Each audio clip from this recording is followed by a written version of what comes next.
Ielts Practice Tests by Peter May. Published and copyright Oxford University Press 2004. CD 1. Test 1. Listening. Section 1. You will hear a telephone conversation between a customer and a sales assistant at a shop that rents bicycles.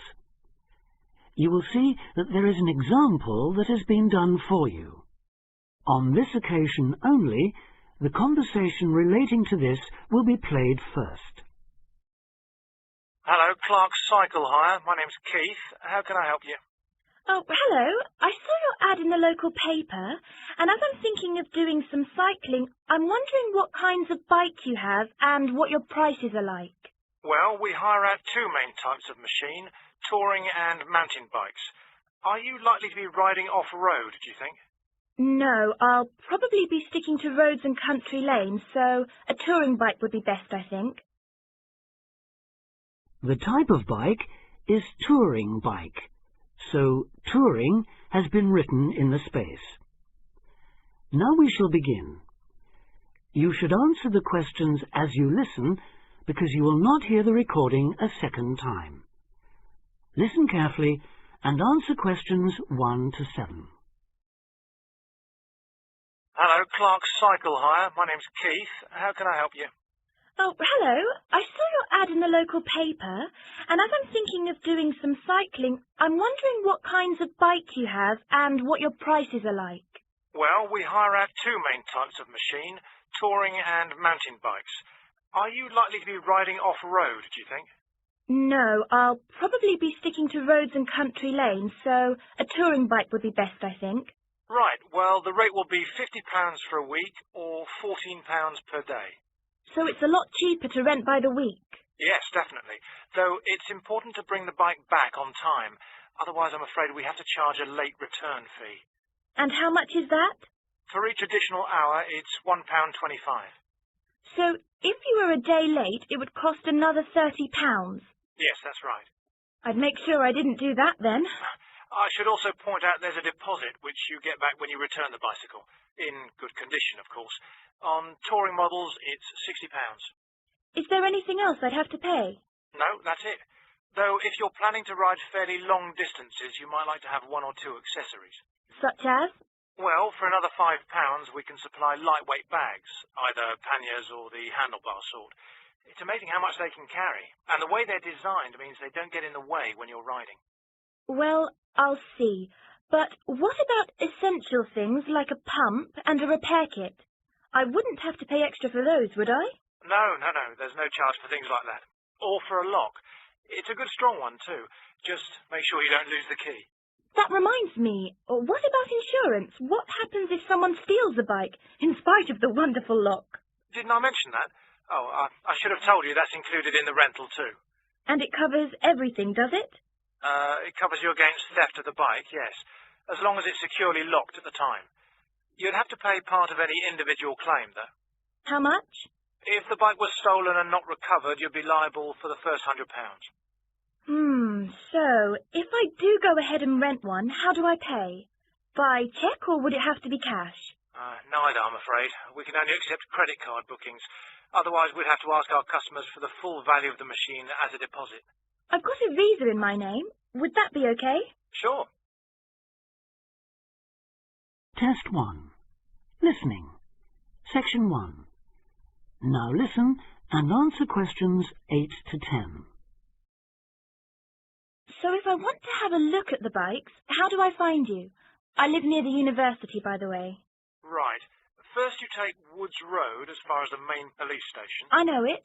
It's right next to the park. Yes, that's it.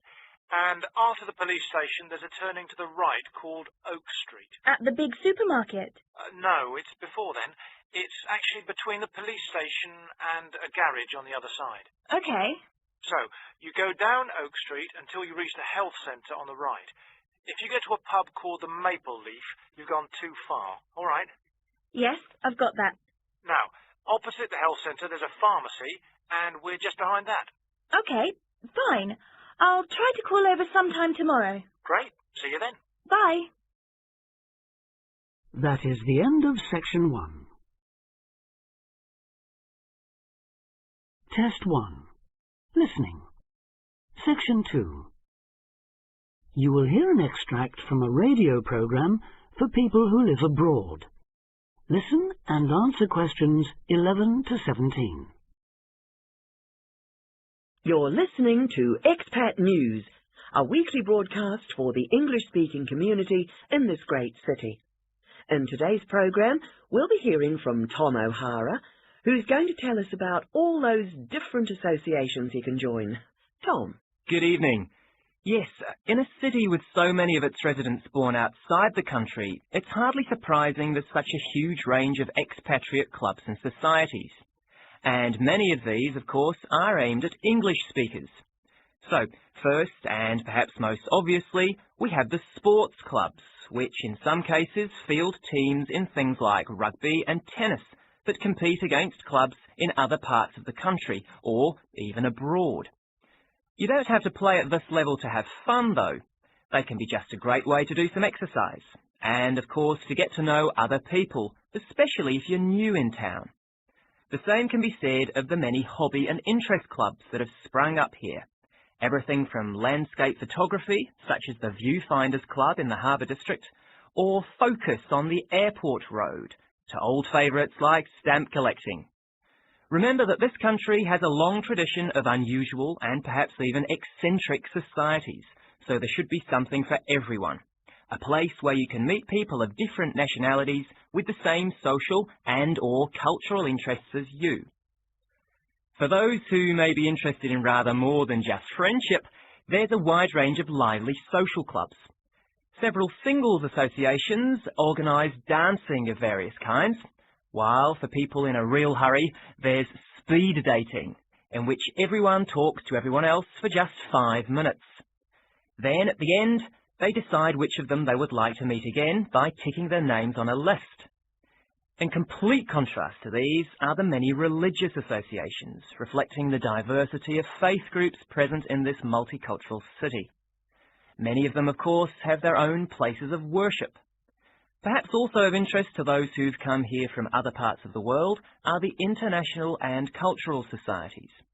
These often provide a meeting place for people from a specific country, China, for instance, and particular ethnic groups, such as Afro-Caribbeans. As in other major cities, we have here local branches of many charities, with names familiar around the world. Meetings of human rights organisations like Amnesty International are held regularly in English, as are those of environmental groups such as Greenpeace. All funds raised, by the way, go to the same kinds of good cause as they do in other countries you may have lived in. Inevitably, perhaps, there are also the political clubs, often connected with a particular party and, indeed, a particular country. So we have, for example, a local association of Republicans linked to and campaigning for that party in the US, and Liberal Democrats here doing the same for their party in Britain. Finally, on a lighter note, there's plenty to choose from in the performing arts. Whether you enjoy taking part or just watching and listening, you can take your pick from a whole range of groups. To take just a couple of examples, there's light opera at the Memorial Hall in the city centre, or a very lively amateur theatre company in the Park District. In summer, they give open-air performances of Shakespeare plays, free of charge. Test 1. Listening. Section 2. Now answer questions 18 to 20. I should mention at this point that clearly some districts have a higher concentration of English-speaking clubs than others, and that certain parts of town tend to specialise in particular activities. An obvious example would be the number of water sports clubs down near the river. Whatever the number, though, they usually have one thing in common. With the exception of a few associations linked to particular countries and supported by their embassies here, in the vast majority of cases, it is the individual members who fund them, so an entry fee or a subscription will be charged. You may be used to council-subsidised sports centres and the like in your home country, but I'm afraid that's not the case here. Assuming you can afford it then, you can be fairly sure that somewhere out there you'll find a club that caters for your own particular fascination. If it's very important to you and you intend to spend a lot of time on it, It might even determine which district of the city you decide to live in. In the unlikely event that you really can't find such a club, the solution is to try to persuade friends and anyone else you meet of the need for one. You could also use the local small ads on the internet to suggest the idea. You'll be amazed at just how many people share even the strangest interest. Then you can start your own. That is the end of Section 2.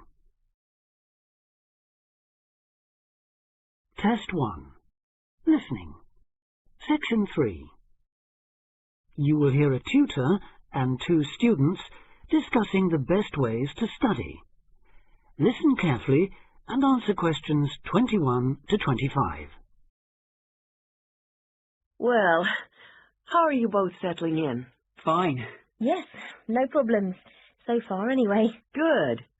Remember that as your personal tutor, I'm here to help you if you do have any difficulties.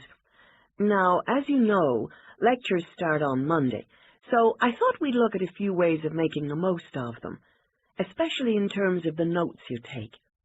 Let's begin by thinking about what you can do before you even go to the lecture. Any ideas? Make sure you're up to date with all the background reading, so you know plenty about the subject already. Yes, that's essential. The lecturer will assume you have that knowledge. Anything else, Carlos? Well, check what the topic's going to be. Of the lecture, that is. I'd go a bit further than that and consider what the content may be. Then you could ask yourself some questions that you want answering, and listen out for the relevant information during the lecture. Okay. Now that brings us to the lecture itself and the actual business of writing notes.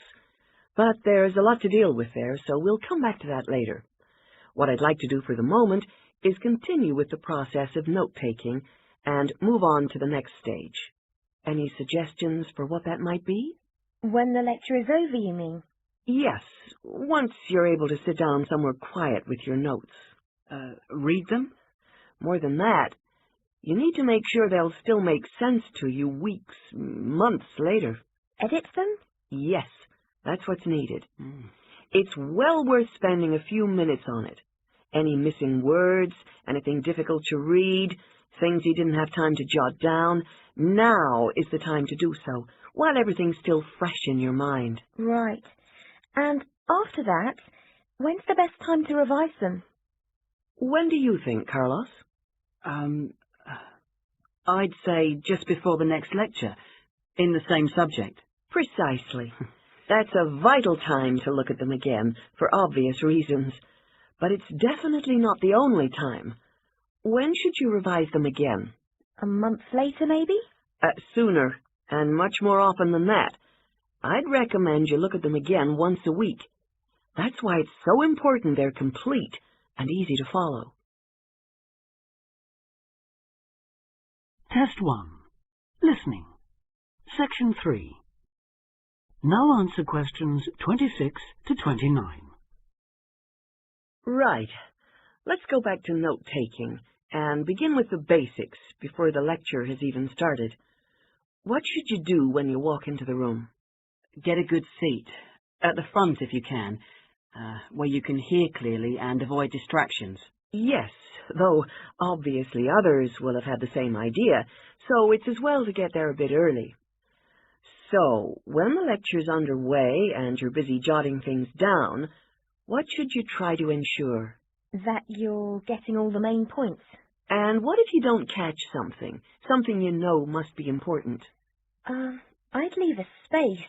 Then I could check it later, perhaps by asking a question at the end and fill it in afterwards. That's an excellent way to deal with it, yes. And there's something else I'd like to mention here. Talking about going through notes afterwards, it's absolutely vital that what you write is legible for one very good reason. It saves time. You'll waste many hours during the course if your revision is held up because you can't read what you've written. Okay, what else can we do to make listening and note-taking more efficient? Well, I always listen out for signpost words. Sorry, what are they? They're the ones lecturers use to say where they're going. A bit like a signpost at a road junction, I suppose. Things like, the first reason is, however, to sum up, and so on. Yes, they can tell you when something important is coming, and help you organize your notes, too. Test 1. Listening. Section 3. Now answer question 30. Is there anything else you can add, Carlos? There's something I think's very useful, but it's later, after the lecture is finished. Yeah, that's fine. Go on. Well, what I do is go through what I've written down, summing up the main points in a few words in the margin, on the left-hand side of the page. I try to use words that'll jog my memory, so that I can remember what everything's about when I look at them again. Yes, that can work very well. What some people do to review their notes is cover up their full notes from the lecture, maybe with a piece of paper or a card, and concentrate just on what they've put in the margin, trying to recall the details. Then they move the cover down a little and check whether they were right. Or you could put your main points on another piece of paper and clip them together. Instead of covering and uncovering, you just hold a page in each hand. Sure, it's down to personal preference, really. Everyone has their own learning style. That is the end of section 3. Test 1. Listening. Section 4. You will hear part of a lecture about a place called Cuba Pedy. Listen carefully and answer questions 31 to 36. Good afternoon.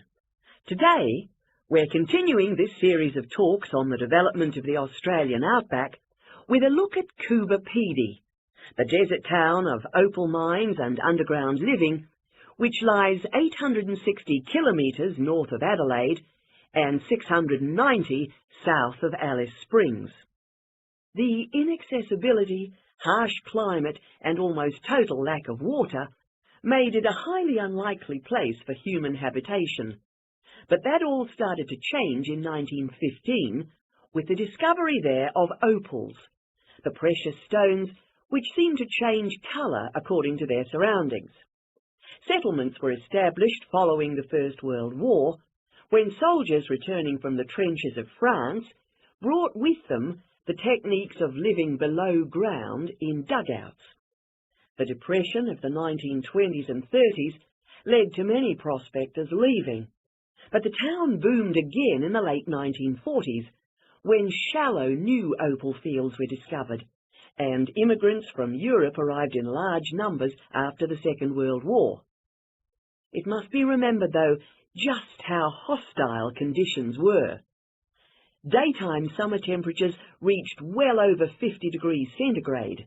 Winter nights were bitterly cold, and dense dust storms regularly blanketed the town.